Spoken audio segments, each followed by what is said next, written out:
ginisang kamatis at patola. Ito po ang ilalagay natin sa pritong talapia kanina. Kayaan mo po ito para masarap ang kain ng mga kids, ng mga bata. Tapos lagyan natin ng isang tasang tubig. Boom. Ayan. Hayaan niya lang po natin kumulo. At pag kumulo, lalagyan natin ng malunggay.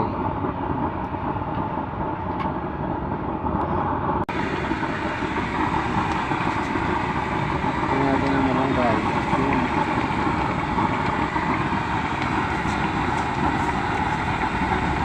Malunggay, super gulay. Pagpalakas ng katawan, panlaban sa sakit. Kaya pag magluluto kayo, lagyan mo malunggay lagi.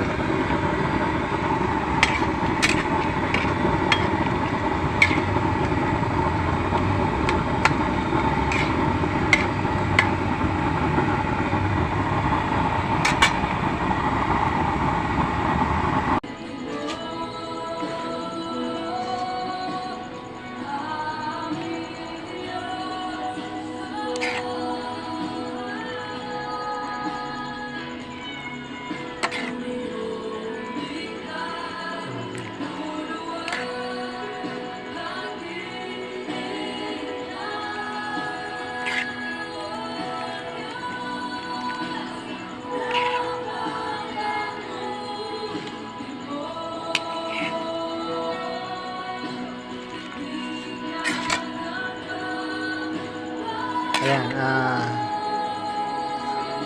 ilalagay nyo po sa talapiang prito.